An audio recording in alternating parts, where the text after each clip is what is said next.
After the final liberation rite, Lendl refused to believe that the rites had truly ended. He would sit through night after consecutive nights staring to the blackness of the sky, awaiting any kind of sign that he might gain another chance at freedom. No such sign ever came. His fellow accusers started to express concern for him. Survival had become the top priority once liberty had slipped from their grasp. But Lendl dismissed them as weak fools. He insisted rather forcefully that any evening now, the stars would shine for him again, and mark their way towards his inevitable freedom. He was, of course, mistaken. The others in his triumvirate were left with little choice but to abandon him. After that, the exile known as Lendl the Liar was never seen again. However, there has been sightings of a bedraggled demon who wanders the downside and bears Lendl's cruel countenance, suggesting he yet lives. Oh, so the humans turn into demons if they stay in the downside long enough, huh?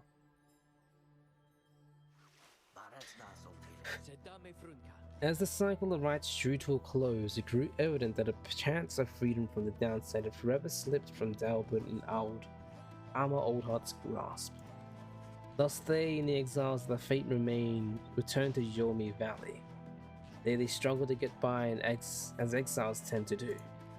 Sometimes after the rite had ended, the Old Heart at last heard the news the Commonwealth had fallen. This was well after the fact, of course, but it brought old Dalbert great joy, despite his forthright manner. He had no love for the nation that cast him down along with his son. Dalbert Oldheart passed peacefully in his sleep before the next new moon. In his final days, he implored his son to undertake the pilgrimage to the scribes. Alma never shared his father's view of the scribes, but respected Dalbert's wishes, and so after a period of mourning, Alma began a new journey. But a day went by. Alma Oldheart did not think about his father and give thanks to him, and speak to him at morning and at night. Without the stars yet shone, for surely Dalbert would be there among them, smiling down at his son, watching over him and his kin.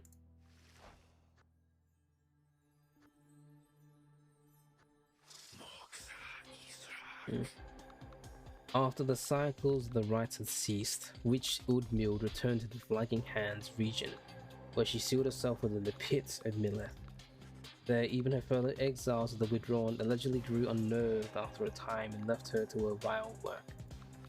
Sometime later, the pit of Milleth erupted in flame, so intense with the conflagration that it could be seen all the way from Yomi Valley. Arson was suspected, though the cause was never verified, and many bog dwellers in the region were forced to flee. A tempest blowing from the north finally quenched the flames. When at last the ashes settled, the ground had cooled. The site of the fire was scarred beyond recognition. No trace of Witch Udmild could be found. As for the contents of the pits of Milleth, which notably included a profane object thought to be the remains of Yaslach, all of it was gone as well. Back in the Sarian Union, Udmild repeated threats of the return of Yaslach were thoroughly investigated, and no credence was found to any of her claims. Oh, I missed out on this guy.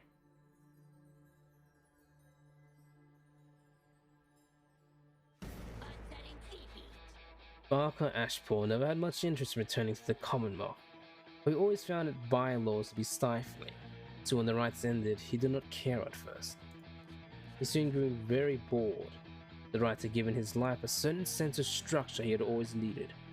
He missed the raw anticipation of it all. He decided to continue conducting the rites for the thrill of it. He bent some of the rules and replaced some of the objects, but it was close enough.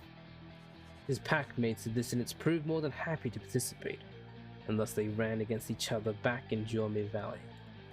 Gradually, other exiles familiar with the rites, as well as those who had not heard of it at all, started to take an interest. They ended up giving Barker Ashpool some healthy competition. His old feud, Rocky Greentail, ceased meaning anything to him. He forgot all about it amidst his new pursuits. Ultimately, even Barker Ashpool, who had led such a directionless existence at that point, found something to call him through the rites.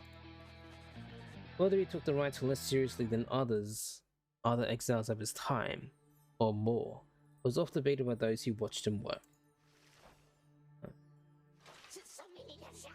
All his life, Sir Deluge had fled from one danger only to find himself facing another. He had escaped the war-torn waters of Sea Dominion.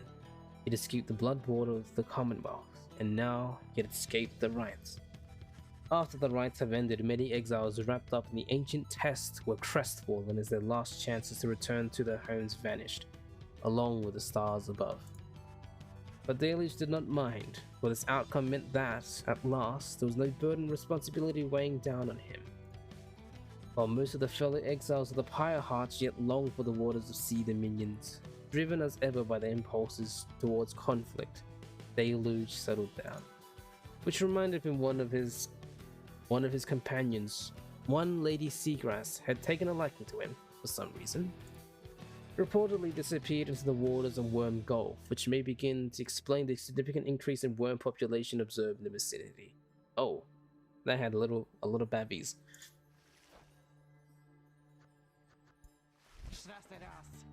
Throughout the exile, Tamatha Thayan was motivated by a single goal: to return to the Commonwealth and exact vengeance on her ancient enemies. When she realized the rites had ended and that she would never see her mountain home again, she nonetheless remained determined to aid her people however possible. She had gathered certain information pertaining to the intentions of the Nightwings, had formed a pact to regroup on the other side after liberation.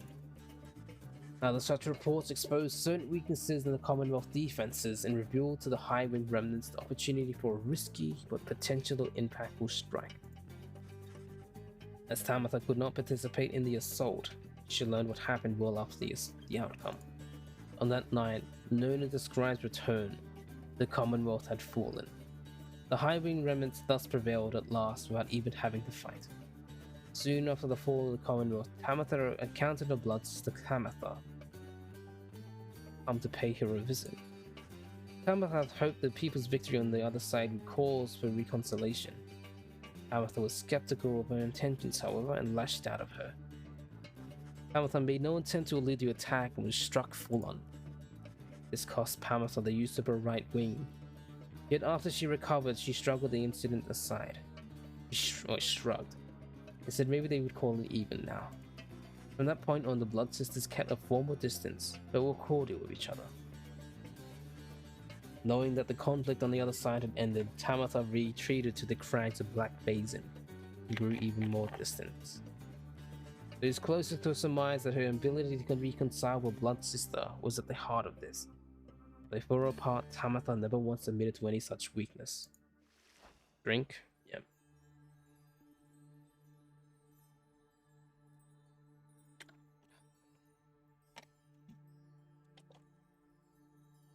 Thank you, Viola. This guy. When manly Tinderstaff realizes the rites had ended and that he no longer could return to the Commonwealth through this ancient means, he was outraged.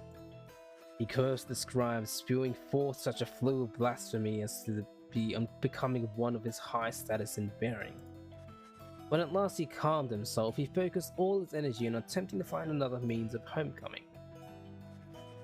He maintained regular contact with his wealthy family on the other side via messenger imp, and used their vast resources to explore other means of escape. He tried using an elaborate pulley system. He attempted to retrofit a flying black wagon with superior propulsion. He tried an imp raft, a hot air balloon, even prayer. Nothing worked. There was only one way to escape the downside, and now it was gone. Tinderstaff bankrupted his family in these vain attempts. At last, such was his shame that he retreated to the teeming woods of Black Basin to Cinderroot. There he yet wallows, complaining to his comrades of the chastity he put up with him, either about his own misfortune or the latest news from the other side. Oh. This guy. Once it became clear to Ignarius that the rites were drawing to a close, he knew that it was time for him and the Tempest to call it quits.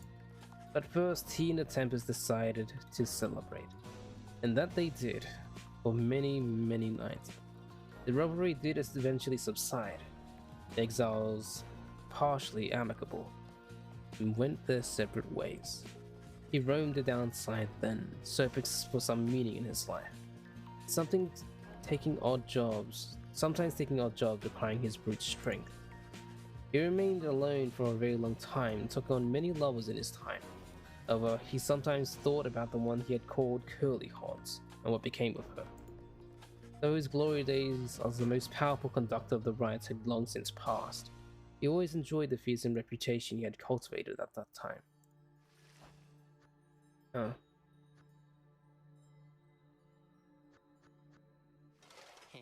With the riots drawn to a close, the slud market's revenues fell precipitously, and Falcon Ron was forced to liquidate his assets in a closed-up shop.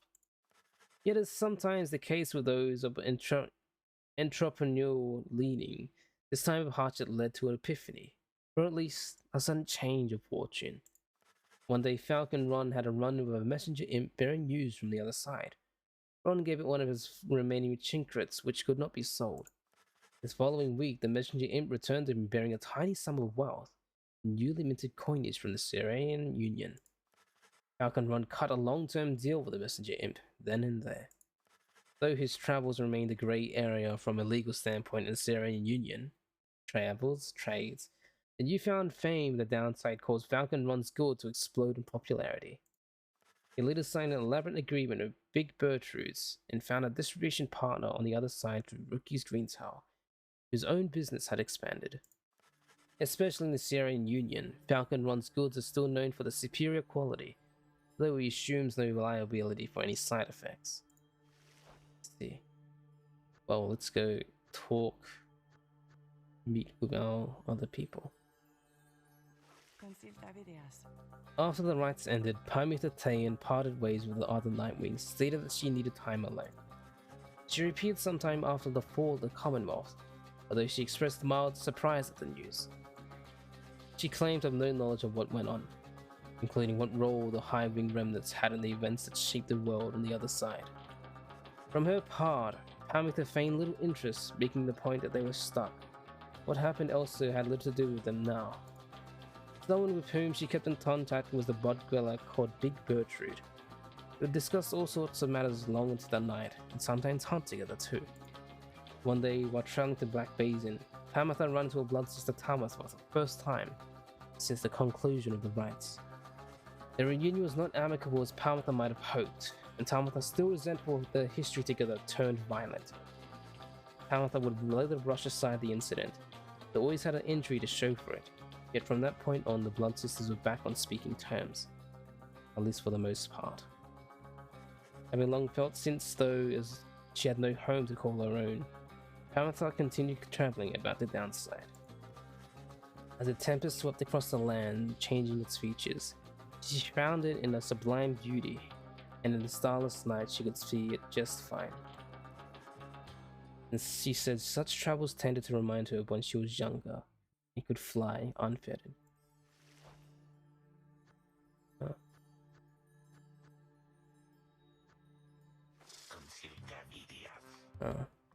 Several exiles and Nightwings cared more for the plan of Sandalwood than to return home from the downside.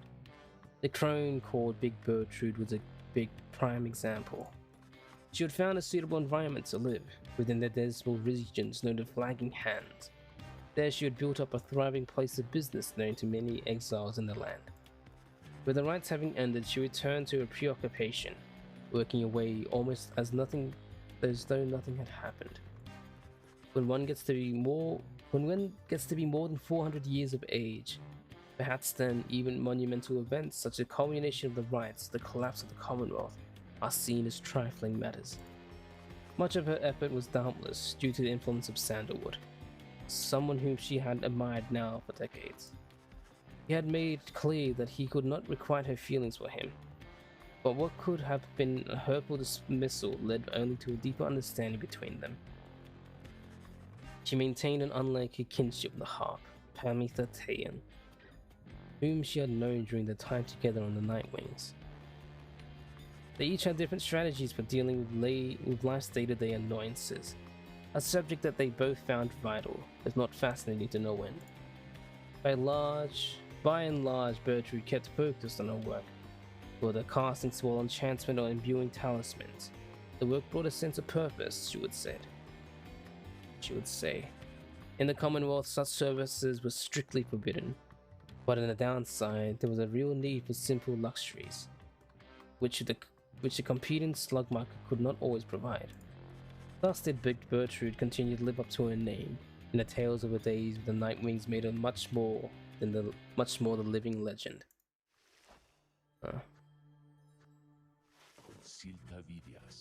When the cycle of the right ceased turning, Wolfrid Sandalwood turned towards the starless sky and closed his eyes and prayed. It was all that he could do at that stage of his plan. He aspired to assemble with the liberated exiles representing each of the 8 largest ethnic groups composing the population of Commonwealth.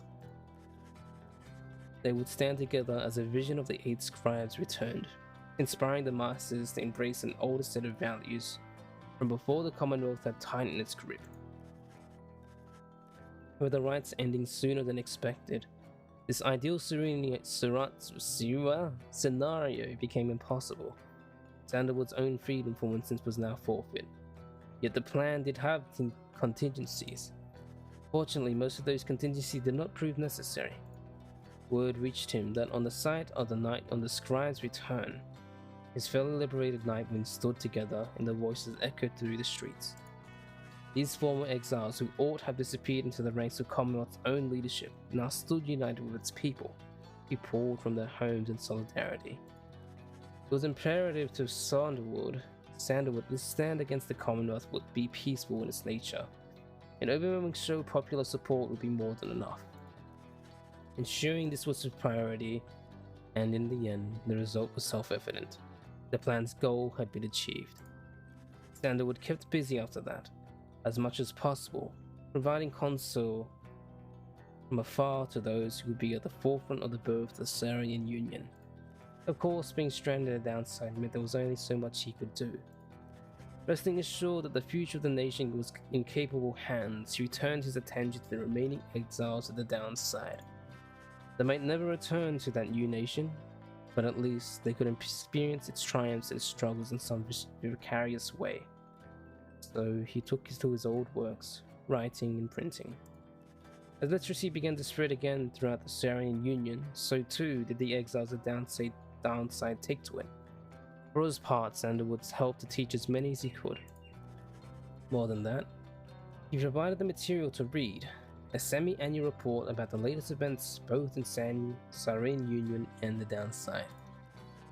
This periodical gave many exiles something to look forward to. He enjoyed exchanging letters with the reader of the Nightwings, who kept him well abreast of how the other comrades in fledgling nation fared. As Wolfrid Sandalwood gained more fame throughout this land for all his sacrifices and his contributions, it is said that he remained steadfast about 2 things. The first, that the cause itself ought to remain in focus. The freedom that people had achieved was a gift to be cherished and a set of values that needed to be nurtured. The second point he made was that he himself had little to do with the outcome. He would often praise the exiles of the Nightwings who once stood with him, each in turn by name. He never forgot any of them. One day, to commemorate his birthday, the people of Sarian Union unveiled a monument depicting him and the Nightwings as imagined in their prime. While Sandalwood did not learn of it until much later, it said that he was moved to tears then by the gesture. It was since ensured that those of us with memories more fallible than that of Sandalwood, likewise remember the achievements of his fellow former exiles in our cause.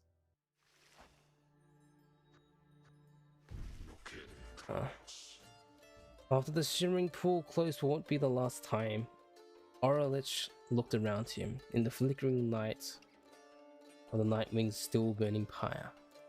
He then turned to the fall of Solarium and looked up towards the black, starless sky. He cursed the 8 scribes, then one after the other. After that, he strode forward towards the quarter coursing from the side of Mount Olidil, and without hesitation, he cast himself down. Orlich's body was never recovered.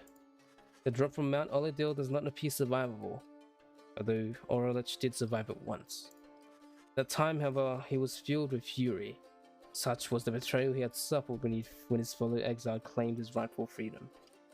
This time, Orlich was filled with nothingness, and chose to leave the downside in one way he still knew he could. The other Nightwings who were to witness this never forgot what they saw.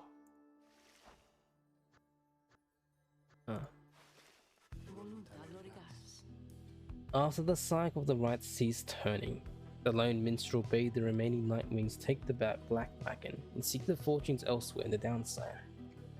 Their parting was heartfelt but brief. He remained there at the summit of Mount Olodiel with Celeste, where the two of them would chronicle the final outcome of the cycle. Neither Tariq nor Celeste were ever seen again. We all know how through song attributed to them. Some claim these songs originated in the taverns of the Sarian Union and merely were imbued with the weight of folklore. However, exiles liberated from the downside corroborated each other's claims that having met this duo, they presided over the liberation rites. Another folktale suggests these minstrels are heralds of the scribes. Having fulfilled their obligations, they parted the world we know and rejoined their patrons. One of their famous songs describes another, simpler outcome. The two gave up their duties to the rites in favor of a life that they could share together. In any case, they were likely to remain the subject of such verses and such songs, for it was they who watched over the rites and ushered in our times.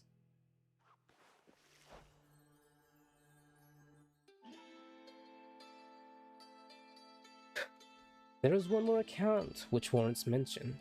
The Nightwings conducted the rites under the guidance of a reader. Little is known of him. However, some accounts of him begin to paint a picture. We know he was of common birth. Weak-framed, though raised with a penchant of learning. All learning. The journey of the downside left him close to death. It was then that the Nightwings found him. They brought him from the brink. He strode in the path. He pressed onwards with the others. He didn't know how far their path would lead. Thus did the cycle of the rites commence its final turns. When the final rites arrived, the reader's freedom was at stake. That freedom he indeed achieved ere the morning's light. From that point on, accounts of him diverge. It is said the voice which troubled him he had never heard again. Some say he helped to form our Sarian Union, though whether that is true, only he knows. Someday perhaps the reader's own star shall emerge. Then it shall pierce the dark of night in all of its brilliant glory. Until such time and never after, all of us give thanks. Their journey began on a barren waste where the reader arrived, afraid and alone. When he arrived, the book of rites awakened the Nightwings and ignited the flame. They follow the stars, bound together,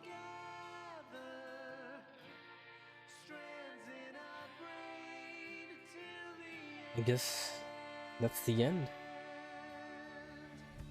we sing of the last of the Nightwings who, having broken the cycle, shall live on in song. Edwin, Judario. Edwin prevailed and strode Wow. the path that Edwin Cooking, Judario, Rookie, May with the cards, Tizo. Captain Joe Dariel, mother to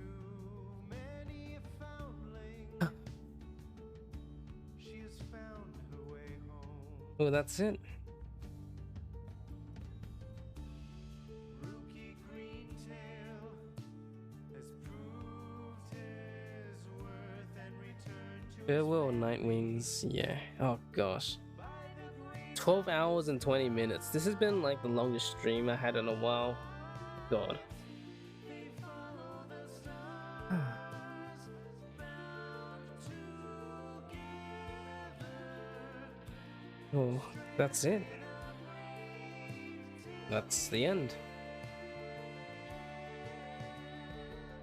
Jeez. Touched girl May with a fish in her mouth. in the world all around her. Tizo and is that thingy in the background? Edwin. I shouldn't have pushed myself like that.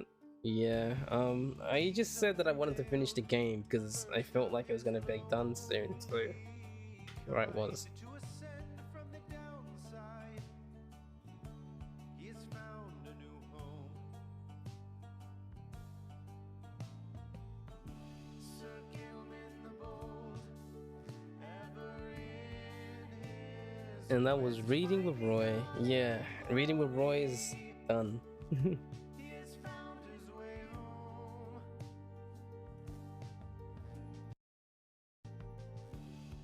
Haveth the Thane, Oh gosh. guilty wings, ever seeking forgiveness. She remained to the end. Amatha. You're older than me, you gotta listen to you. Hey, we're both adults here, come on.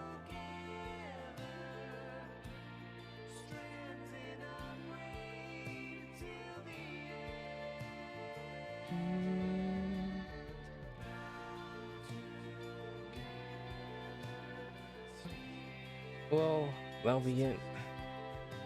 Thanks everyone for coming by for this very, very long stream.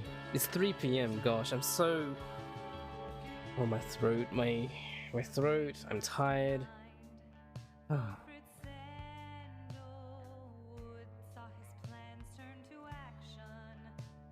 Snake lady. He remained till the end. The bog dweller Bertrude kept their foes at bay with her finest enchantments. She remained till the end. Hmm. The reader at last made the night wings whole and ascended to freedom. He has found his way home. They follow the stars bound together. Strands in a great Listen to your elders, boy. Yeah, Mr. Man. Alright. Alright, Auntie Viola and Auntie Squishy.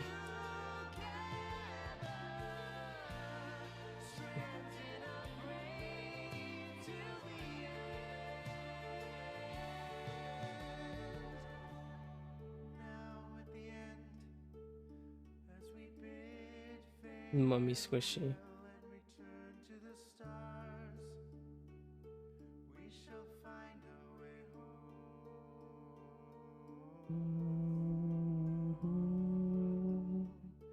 We shall find our way home. Deuce kicked up you. We shall find our way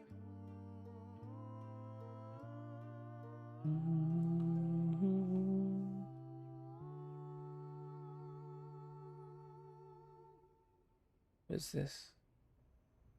Oh, you grandma. Granny Viola.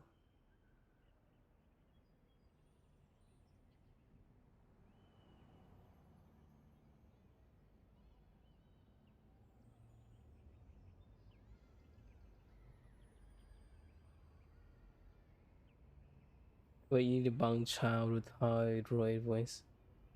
Bang Chao.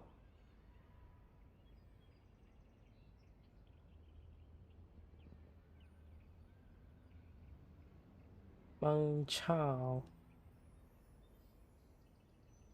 The end.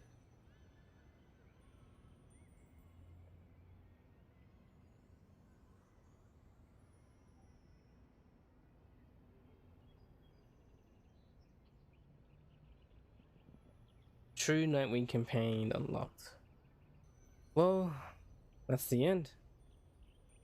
Thanks everyone for coming by. Gosh, that's the end of Pyre. My playthrough of all the Supergiant games. Well, games. Good night, beautiful humans. Yeah. Thank you everyone for coming by. I don't think I'm gonna be raiding anyone because I'm too tired. Because I want to stay. I like hanging around in people's streams whenever I read, but I can't. I'm very tired. What am I gonna play next? Ugh.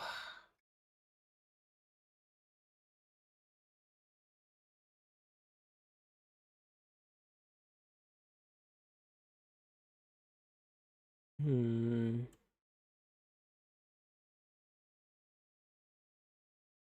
Xenoblade. There's only one Xenoblade game left, and I don't know if I want to do that yet.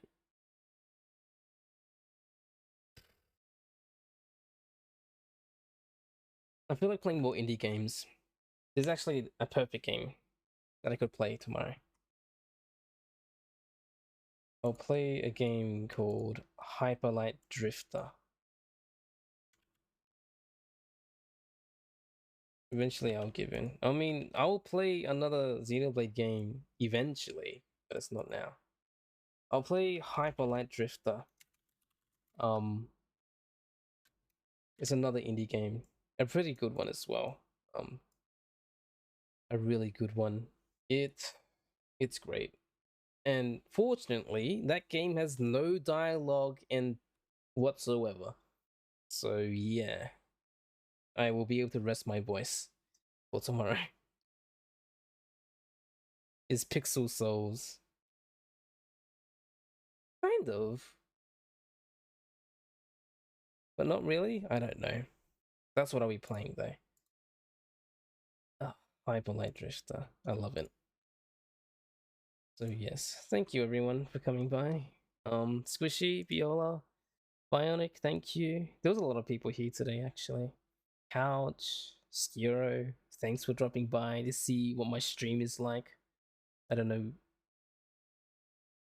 why you saw me.